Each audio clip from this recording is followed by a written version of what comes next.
So my sister Keisha created this absolutely wonderful website, gatheringus.com, and you can look it up and see all the pictures of Dad and all these wonderful memorials of friends and family, thoughts and memories of Charles Leonard. Okay, and there are just so many great stories. But this is basically the obit that Keisha wrote for the memorial site gatheringus.com, Charles Leonard, PhD. Charles Michael Leo Leonard, PhD. So I'm going to read this so you guys can get an idea of the background of who my dad was, okay? So this is Keisha's words. Keisha wrote this, okay? Charles Michael Leo Leonard, PhD. Theoretical physicist, free thinker, social activist, space colonization advocate, and generous friend, passed away on May 2nd, 2020 in New Bedford, Massachusetts. He read widely and thought deeply. He was a multidisciplinary philosopher who delighted in offering his friends the extraordinary gift of participation in spellbinding discussions around the kitchen table, weaving together the most consequential ideas of the last century, from Marx, Freud, Darwin, Einstein, and beyond, deep into the night and through to the dawn. His mother, Raffaella Giovanna Soscia Leonard, wife to Charles Michael Leonard, was the eldest of the 12 siblings that we call the Soscia clan, and they are of Scranton, Pennsylvania. On July 19th, 1941, Charlie was delivered and was forever thereafter noted as the first child of his generation. So my great-grandmother, she had 12 children, the oldest of which was my grandmother, Raffaella Soscia, and that was Dad's mom. And so he was the first grandchild from a family with 12 kids, you know what I mean? So, of course, so there are many stories of 5 aunts, because 6 girls, 6 boys. There are many stories of 5 aunts lavishing him with attention and encouragement in his early years. While he grew up in Bridgeport, Connecticut, and graduated from Andrew Ward High School in 1959, he lived most of his life in and around the Boston area. What was it, the town also in Connecticut? Fairfield? Also in Fairfield, Connecticut. Which is right near Bridgeport. Yeah, it's near Bridgeport, right?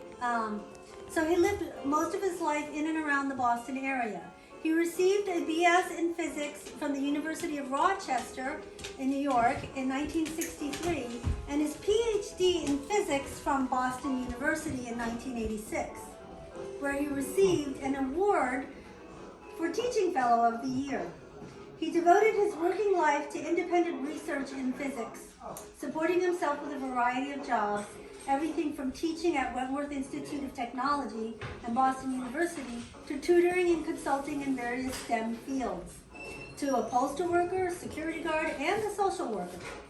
Charlie had a special interest in the science of space exploration and founded an early computer BBS-based virtual organization. I remember the BBS, the Spacers, called Spacers Corp, to encourage young people in securing the future of the human species by getting us, quote, outward. That was a catchphrase of Dad's, was outward. And getting us outward as soon as possible.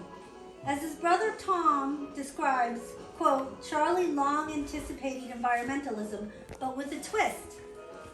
One of his passions was getting out into space, and he was disappointed in the pace of progress after the fine start of the moon landings. His philosophy for the planet he summed up in the phrase, quote, Earth Park, Space Factory. To my brother, this meant that the polluting activities of man should be moved beyond the atmosphere where they could not degrade the environment. In this way, the Earth could become a green utopia. And this is definitely prescient on Dad's part way back in whatever it was, the 60s, Craig?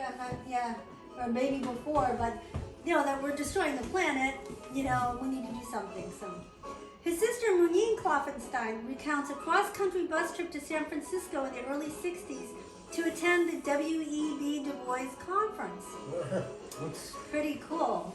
He's how would you describe him? He's a Civil rights activist. civil rights activist, but also like part of the socialist activist? yeah. Who was Social- W.E.B. Du Bois? Is that what you mean? Yeah, W.E.B. Yeah, Du Bois. he was a black intellectual. Until that's how I would describe leftist intellectual. And, Black leftist intellectual. yeah, and So they went. and he wrote, I think it was called Souls of Black Folk. It's Yeah. probably the number one book that Souls of Black. he's most known for. And it was a theoretical difference that he had with Booker T. Washington on the issue of Black whether blacks independence. should pursue vocations and accommodation or a different, more Yeah, they had- independent So there was path. So there were, so anyway, that's a little bit about. He's Du very Bois. well known. And I guess the left, or probably maybe the Communist Party might have been, established certain W.E.B. Du Bois clubs. Yeah, they were the youth clubs. Yeah, The youth clubs. in probably the 30s and beyond. And so that's probably why the conference was named for W.E.B. Du Bois. We actually have a book with a preface in it from W.E.B. Du Bois at the Quaker Meeting House. Was it Adam Smith? It wasn't about Adam Smith. It was about some. Remember we saw it. It was some economic book, but it certainly wasn't Adam Smith. But it had commentary on Adam Smith. You know. But let me just continue with this because it's a bit. So this is about when my aunt Muneen, my dad's sister, and Muneen is an Irish name from a movie that my Irish grandfather loved, and there's a song about Muneen in there. I don't know if you guys know that one. No, I don't. So it's kind of cool. You can look it up and in black and white, and it's really cool. But anyway, so my aunt Muneen went with my dad in the early 60s to attend this W.E.B. Du Bois conference, belonging to the Student League for Human Rights and marching on Washington for Civil Rights, with signs made by their father, my grandfather, Charles Leonard, an artist and labor organizer who was blacklisted because he was a labor organizer in this country. So he had a hard time finding a job, so my dad grew up pretty poor, right? Because they were blacklisting him, right? So, blacklisting his father, so he got, thrown out of companies because he was starting unions. In 1964, Charlie married Mimi Sophia Watanabe. The couple had 3 daughters, Keisha, Jacqueline, Jessamine, before divorcing in 1972. Mimi's accounts affirm and underscore Muneen's memories of his commitment to radical activism, pointing out that, quote, there is a through line of conviction from father to son. Demonstrating for civil rights in New York, Charlie apparently got caught up in the Harlem race riots in '64. Mimi recalls multiple trips to Washington for anti-war demonstrations. They got tear gassed in front of the Justice Department. Wow. Charlie Leonard has survived, and I know he told me a story, I just want to put this in here, that he was, he was like 20 something, I don't know, but he was in the subways in Boston during the Vietnam War, and he was like spray painting inside. I mean, it's crazy, right? Crazy, like anti-war slogans in the subways, when the trains go by. Huh. Wow. My dad, he was and he was a peacenik in many ways. He was a peacenik to the end. You know what I mean? So it says Charlie Leonard is survived by his sister Muneen Kloffenstein and brother Thomas Leonard, daughters Keisha Leonard, Jacqueline Leonard, Jessamine Finneran, grandchildren Samantha Ray, Christopher Finneran, Paul Finneran, Gwendolyn Robinson, and Anthony Robinson. His passing is also mourned by his loving companion Ruth Knight Cam, lifelong friends Barry Bruce and Craig T. Spratt, and numerous family and friends in Pennsylvania. Whenever Dad had, I was just saying to Craig, he had friends over, he had family over. It's like he lit up like fireworks. Oh, yeah. He really did. It was like he was excited and happy. When he'd see you, Grandma Mia, he'd be so excited and happy. People that he felt love for, his lifelong friends, Barry Bruce and Craig T. Spratt, and numerous family members in Connecticut, Pennsylvania, New York, Massachusetts, and California. There's more, of course, words cannot convey what it is to be actively in someone's company, what it is to be. And that's what I mean by would light up like fireworks when company came over, you know? He had a joy for that. His enthusiasm is one reason that he made such a fascinating companion. That is how Ruth put it. Ruth was love of his life to the very end. He loved her so dearly, there's no words to describe. Every time, even when he had the dementia and he was not able to speak and all that happened to him, he'd hear her voice and you would just see his face light up, his heart would light up. When she came into the room, oh my God, you know, and it was for each other, the both of them for each other. There was this deep, deep love between them. Sure, they had a up and down rocky road relationship, but they still loved each other deeply. So he was so warm and friendly, even to strangers, that people flocked to him.